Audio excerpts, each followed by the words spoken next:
सत्कर्म जर आपल्याकडून घडलं असेल तर ते लक्षात ठेवायचं नाही. गुरुरेव परकाम गुरुरेव दिगंबरा. दुसऱ्याला सहकार्य करणं हे चूक आहे का? काय होतं माहितीये का, जीव जो आहे तो जीवनामध्ये वेगवेगळ्या प्रकारचे अनुभव करत असतो. तो जे जे अनुभव करतो त्यानुसार त्याच्या मनामध्ये विचारांची चलबिचल चालू होते. तो जो अनुभव घेतो त्यानुसार त्याला वाटत राहतं, अरे हे मी हे चूक केलं, मी ते चूक केलं, मी हे नाही करायला पाहिजे होतं, मी ते नाही करायला पाहिजे होतं. आपल्याला सांगतो, या प्रश्नाच्या अनुषंगाने आपले मुंबईमध्ये दर महिन्याच्या पहिल्या रविवारी दादरमध्ये DL वैद्य रोडवर जे विठ्ठल मंदिर आहे, पांडुरंगाचं मंदिर आहे, त्या मंदिरामध्ये मुंबईला दादर पश्चिमेला प्रत्येक महिन्याच्या पहिल्या रविवारी धामसेवा चालते. धामसेवा म्हणजे सत्संग चालतो आणि तिथे वेगवेगळे भक्तगण येत असतात. सगळे स्वामी भक्त असतात असंही नाही. मग तिथे आल्यानंतर तिथे जे आपले संयोजक आहेत, ज्यांना प्रापंचिक चर्चेसाठी मला भेटायचं असतं, ते त्यांची नाव नोंदणी करतात आणि ज्या दिवशी भेटायची वेळ दिली जाते त्या दिवशी त्यांना फोन करून बोलवलं जातं. तर असंच एकदा एक गृहस्थ भेटायला आले. ते स्वामी भक्त नव्हते, पण ते म्हणाले जाऊया आपण विचारूया, तर आपल्या प्रश्नाचं उत्तर मिळालं तर मिळालं असा विचार करून ती व्यक्ती आली होती आणि त्यांना वेळ देण्यात आला आणि गुरुधामामध्ये दिलेल्या वेळानुसार ते भेटायला आले. समोर बसले. मी श्री स्वामी समर्थ म्हटलं. ते नमस्कार म्हणाले. बरं म्हटलं काय म्हणताय सांगा. मी जीवनामध्ये फार मोठी चूक करून बसलो आहे. काय म्हणाले?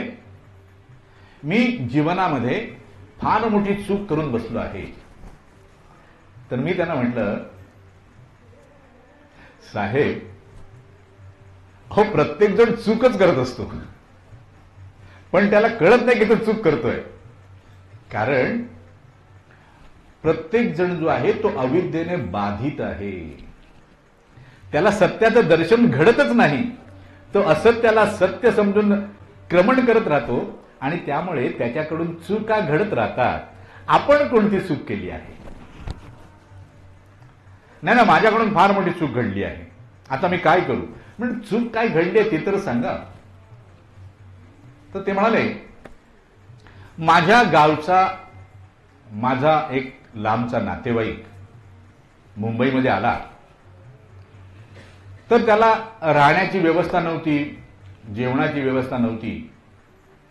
तर मी माझ्या ओळखीने एका ठिकाणी त्याची राहण्याची व्यवस्था केली आणि त्याच्या भोजनाची व्यवस्था मी स्वतःच केली. तो दररोज येऊन माझ्या घरी भोजन करत होता.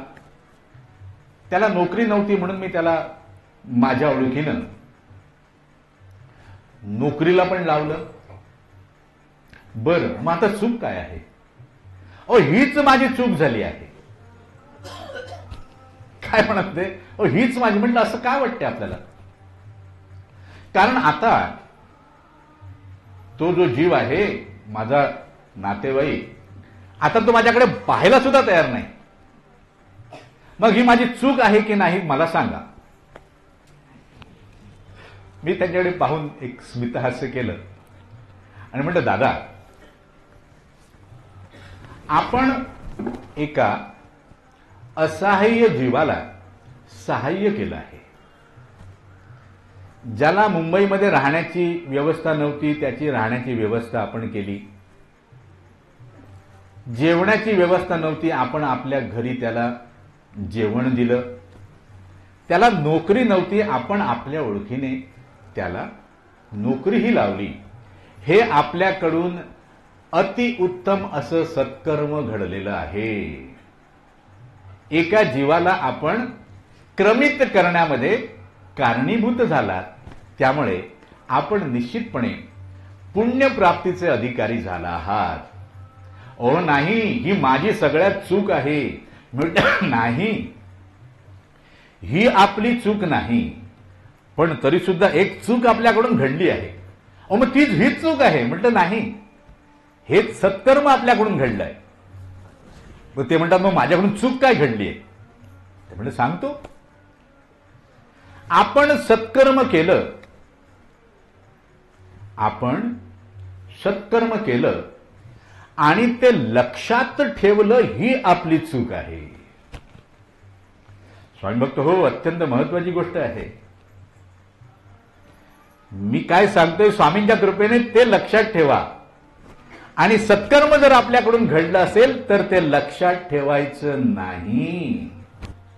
कारण काय होतं, माझ्याकडून सत्कर्म घडलं आणि मी जर ते लक्षात ठेवलं, मी निरंतरपणे त्याचं स्मरण करत राहिलो, तर मग काय होतं, ज्याच्यासाठी मी सत्कर्म केलं आहे त्याच्याकडून मी कोणत्या ना कोणत्या गोष्टीची अपेक्षा करू लागतो.